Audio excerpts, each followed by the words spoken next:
तो आपको इस वक्त की बड़ी खबर एक आपको बता दें, नरेंद्र गिरी संदिग्ध मौत मामले में आनंद गिरी पर एफआईआर दर्ज किया गया है। धारा 306 के तहत ये एफआईआर जो है वो दर्ज की गई है। तो नरेंद्र गिरी संदिग्ध मौत मामले में आनंद गिरी पर एफआईआर दर्ज की गई है। आनंद श्रीवास्तव हमारे संवाददाता, समर्थ श्रीवास्तव हमारे संवाददाता हमारे साथ जुड़ गए हैं ज्यादा जानकारी के साथ। समर्थ, आपसे सबसे पहले जानना चाहेंगे क्योंकि ये खबर जैसे ही आई है एक तरह से पूरा भूचाल आ गया है। न सिर्फ संत समाज, उसके अलावा भी लोग जो हैं वो परेशान हैं इस बात से कि आखिर ऐसा कैसे हो गया कि नरेंद्र गिरी ने आत्महत्या कर ली हो। अब इस पूरे मामले में जो कड़ियां जुड़ी है, सबसे पहले तो तीनों लोग हिरासत में लिए गए, इसके अलावा लेटेस्ट क्या अपडेट? देखिए, मैं इस वक्त बागंबरी मठ पे मौजूद हूँ। ये वही जगह है जो महंत नरेंद्र गिरी का एक तरह से निवास स्थान भी था और यही वो जगह थी। मैं अगर आपको विजुअल्स के थ्रू दिखाऊं, यह इसी गेस्ट हाउस के एक कमरे में वो संदिग्ध परिस्थितियों में उनकी मौत हो गई। तो ये जो तस्वीरें आप यहाँ पर देख रहे हैं, ये उसी बागंबरी मठ की है जहां पर कल तक सब कुछ ठीक था, पर शाम होते होते ऐसा हो गया कि पूरे संत समाज में, न केवल प्रयागराज बल्कि अयोध्या वाराणसी के संत समाज में एक तरह से सन्नाटा सा छा गया। सबने उच्च स्तरीय जांच की मांग करी और इसमें सबसे जो अहम चीज निकलकर सामने आई है वो है सुसाइड नोट। जो 6-7 पन्नों का सुसाइड नोट है, उसमें जो नाम लिखे हैं वो चौंकाने वाले हैं। उसमें 3 शिष्यों के नाम एक तरह से लिखे हैं, लेटे हुए हनुमान मंदिर के 2 मुख्य पुजारी, जिसमें से एक आद्य तिवारी और उनके बेटे संदीप तिवारी, और तीसरे जिनसे पहले से विवाद चल रहा था उनका भी नाम इसमें लिखा है। हालांकि उन्होंने आज तक को बताया कि ये सुसाइड नहीं है बल्कि ये मर्डर है और ये उनको फंसाने की साजिश है। पर पुलिस ने कल रात में ही हरिद्वार से उनको हिरासत में ले लिया था, जिसके बाद उत्तर प्रदेश पुलिस की वहां पर एक टीम पहुंची थी और अब उनको प्रयागराज लाया जा रहा है और अभी हाल ही में उनके अगेंस्ट एफआईआर भी 306 में हो गई है। तो आप समझ सकते हैं इस पूरी मैटर की क्या सेंसिटिविटी है। सीएम योगी आदित्यनाथ भी 1-2 घंटे में यहाँ पर आएंगे, जानकारी लेंगे। समर्था बने रहे। अरविंद ओझा हमारे संवाददाता हमारे साथ जुड़ गए हैं। अरविंद, आपसे जानना चाहेंगे इस पूरे मामले में आनंद गिरी पर एफआईआर दर्ज की गई है 306 के तहत, क्या है मतलब इस 306 को क्या माना जाए, इसे क्या कहा जाएगा? जी देखिए, ये बड़ी खबर है जो आज तक पर सूत्र बता रहे हैं कि जो प्रयागराज का जॉर्ज टाउन थाना है वहां पर देर रात जिस तरह से मौका वारदात से सुसाइड नोट मिला था उसको पूरी तरह से परीक्षण करने के बाद जॉर्ज टाउन थाने में आईपीसी 306 के तहत एफआईआर दर्ज की गई है, जिसमें एफआईआर में जो आनंद गिरी है वो नामजद है। आनंद गिरी के खिलाफ ये नामजद एफआईआर है। 306 मतलब आत्महत्या के लिए उकसाने का जो ये मामला है वो दर्ज किया गया है जॉर्ज टाउन थाने में। जो महंत गिरी थे, जब उनकी डेड बॉडी मिली थी तो वहां से सुसाइड नोट मिला था। सुसाइड नोट में आनंद गिरी पर सीधे सीधे जो महंत नरेंद्र दास है उन्होंने आरोप लगाया था मानसिक प्रताड़ना का, कि मुझे मानसिक तौर पर प्रताड़ित किया गया। जिसके बाद तमाम सीनियर अधिकारियों ने उस सुसाइड नोट का परीक्षण किया, जिसके बाद देर रात जॉर्ज टाउन थाने में आईपीसी 306 के तहत आत्महत्या के लिए उकसाने का मुकदमा दर्ज हुआ है।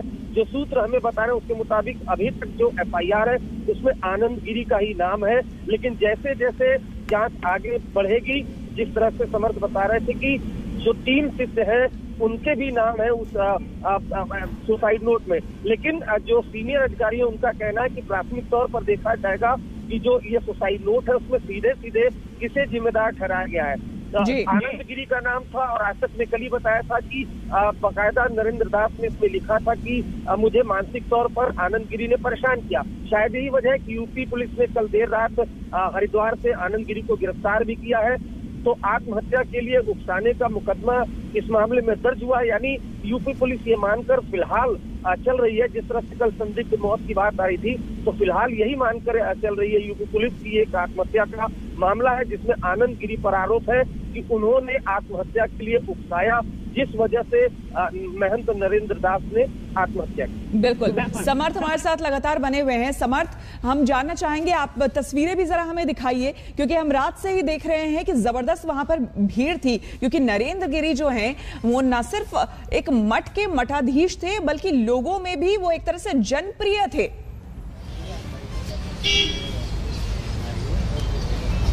बिल्कुल वो जनप्रिय थे, लोकप्रिय थे। आप अंदाजा लगा सकते हैं उनके डेथ के बाद जिस तरह से प्रधानमंत्री नरेंद्र मोदी हो या योगी आदित्यनाथ, तो सबने कंडोलेंसेस किया। मैं आपको तस्वीरें आपने जैसे बताया कि बागंबरी घाट की दिखाऊं तो एक तरह से छावनी में ऐसा लगता है कि तब्दील हो गया है। बैरिकेड्स यहाँ पर पूरे जगह पर यहाँ पर आप देख सकते हैं किस तरह से लगे हुए हैं, और यही वो गेस्ट हाउस, इसी एक गेस्ट हाउस में जहां पर उनका जो है शरीर मिला, एक संदिग्ध परिस्थितियों में उनकी मौत हुई। और अब यहाँ पर जो है आप समझ लीजिए अभी जो सुबह का समय है, आते आते यहाँ पर जो है अभी और लोग आने वाले। फिलहाल पुलिस बाहर फोर्स बढ़ा दी गई है जिससे कि ज्यादा भक्तगण या ज्यादा उनके जो डिसिपल्स हैं, शिष्य हैं, वो यहाँ पर ना आ पाए, क्योंकि आज यहाँ पर जो है पोस्टमार्टम के लिए भी बॉडी जानी है और समाधि के लिए भी जो है कार्यक्रम लगातार होने हैं। और इसको देखते हुए सारी जो सिक्योरिटी अरेंजमेंट्स हैं वो सबसे खास है, क्योंकि कहीं ना कहीं संत समाज में गुस्सा है, क्योंकि जिस तरह सुसाइड नोट में शिष्यों का नाम लिखा है वो सवाल उठाता है। ये अगर इन केस सुसाइड भी है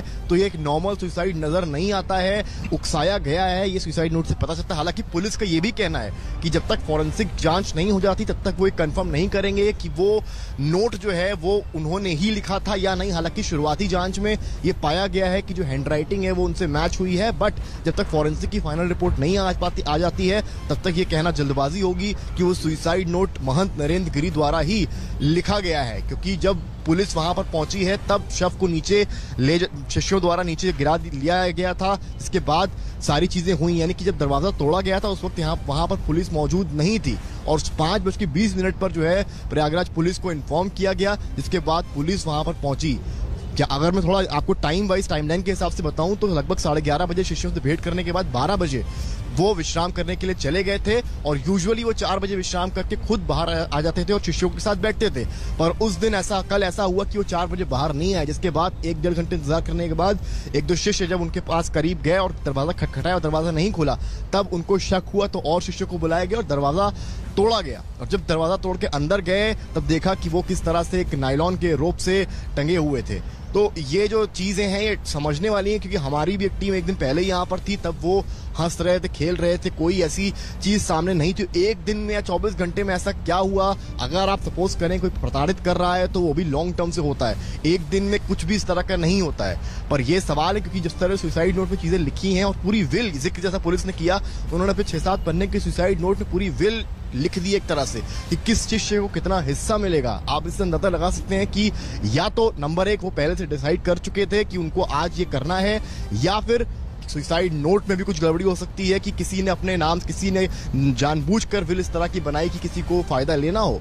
और जिस तरह से लेटे हुए हनुमान जी के मंदिर के मुख्य पुजारी और उनके बेटे का नाम सामने आया है, ये मामला और गहराता जा रहा है। एक तरह से ये एक छलावे की तरह है उन लोगों के लिए जो बड़ी संख्या में, आप मान के चलिए संगम से कुछ ही दूरी पर लेटे हुए हनुमान जी मंदिर है, और बड़ी संख्या में जो लोग गंगा में आते हैं वो पहले लेटे हुए हनुमान मंदिर में बजरंगबली के दर्शन करते हैं, और वहां के मुख्य पुजारी पर इस तरह के आरोप लगना एक तरह से बड़ी चीज है, बड़ी घटना की तरह इसको देखा जाएगा। फिलहाल प्रयागराज पुलिस लगातार इस मामले को संगीनता से देख रही है, और अभी तक जो हम लोग को इनपुट्स मिल पा रहे हैं वो ये है कि आज पोस्टमार्टम होना है और जो ट्रक है वो ऑलरेडी आ चुकी है। बट इन्वेस्टिगेटिव पार्ट पर सुसाइड नोट के बारे में ज्यादा कुछ कहना थोड़ी जल्दबाजी नजर आती है। बिल्कुल समर्थ, आगे भी आपसे हम जानकारी लेंगे, लेकिन बड़ी खबर आपको हम बता दें, महंत नरेंद्र गिरी की संदिग्ध हालत में उनकी मौत मामले में अब कई सवाल जो हैं वो उठ रहे हैं। और सबसे पहला सवाल उठा है उनके ही शिष्य आनंद गिरी पर, जो बार बार ये कहते रहे हैं कि उनको साजिशन फंसाया गया है, लेकिन अब ये पूरा मामला इन्वेस्टिगेशन के बाद ही साफ हो पाएगा।